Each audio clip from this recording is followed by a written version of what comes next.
I'm in a carnivore group for women over on another platform, and I got a question about sugar addiction. I had put up some pictures in the same green dress from 2014, like 2018, and then just like last week, and just showing how carnivore has been incredible for weight maintenance. But I also talked about the fact that I had been a sugar addict and I had taken my carbohydrates and my sugars down, down, down, down, down until I finally got to carnivore, which has worked beautifully. But she was asking about her sugar cravings that she was still going through and how to quit. And the most important thing I can say is, if at all possible, prevention. Prevent cravings by getting nourished and satisfied.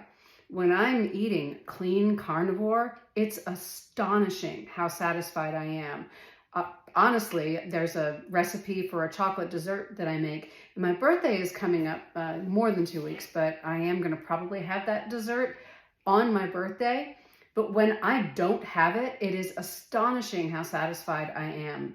When I do have it, I am less satisfied. So let me tell you what my breakfast is like. So my breakfast this morning was 3 eggs and New York steak. Fantastic. So satisfying. I do have some cream in my coffee. And I'm just going to be straight with you. I do use some stevia in my coffee as well. And I'm sure if I even cleaned that up, wow, amazing results. I think maybe later on in the year, I'm going to go for that as well.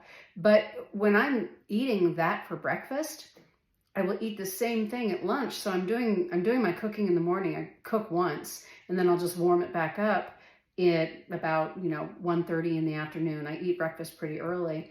And then after that, I'm just not going to want anything. So the answer to managing cravings is, if at all possible, to prevent them. However, if they're not prevented and you find yourself having a craving, just make sure that you've always got, for me, it's always extra eggs and steak and bacon. Oh, I forgot.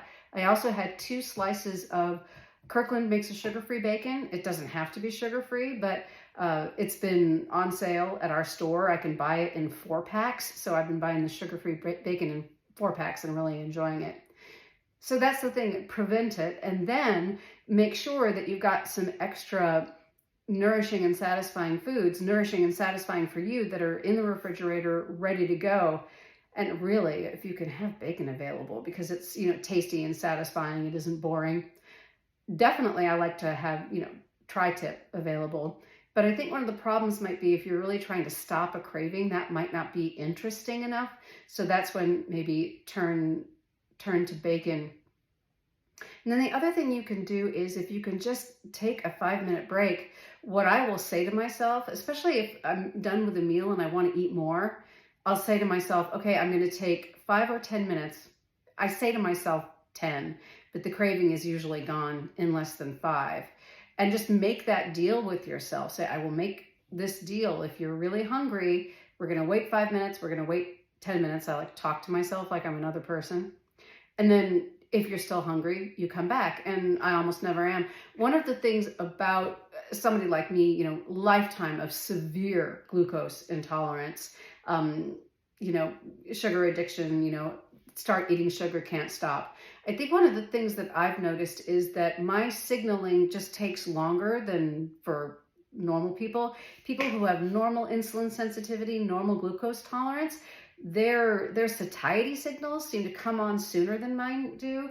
I've had situations where I've had a big meal and I feel no satiety signal until an hour later, unless I'm eating carnivore. So in terms of that sugar craving, prevent it if you can. And look, I'm going to tell you, I have a tonic every morning. I have that tablespoon of Bragg's with a tablespoon of lemon juice and some water. I mean, a lot of people don't need that. They're like, because obviously vinegar and lemon, those are, plant-based foods, but they just seem to work really, really well for me. And then if you can't tolerate the vinegar, you could take a Bragg's ACV vinegar tablet as well. It just works for me. And then the other thing is having some bone broth available. There is a Zoop bone broth that I can get in the store. I have that for me. I sometimes have it for my husband as well if he's not feeling well. It's great to have if you feel a cold coming on or something. And there might be just a couple of things in there that aren't really clean carnivore, but at least you can have that And I have definitely found that that's a great rescue beverage, is just having that bone broth on hand. So just to sum up, prevent the craving if you can by getting nourished and satisfied in the morning. Every morning you get up, before you have that first sip or that first bite of food, you've got this opportunity to pre-manage your eating so that you're nourished and satisfied, so the craving doesn't hit. But if the craving does hit, give yourself 5 or 10 minutes. Make sure that you've got beef or eggs or whatever your satisfying food is available, and eat that first. And I think that's the best advice I can give. Prevent it, and then make sure that you have things in the house that can satisfy your appetite if that craving happens to hit. So be well, eat for yourself.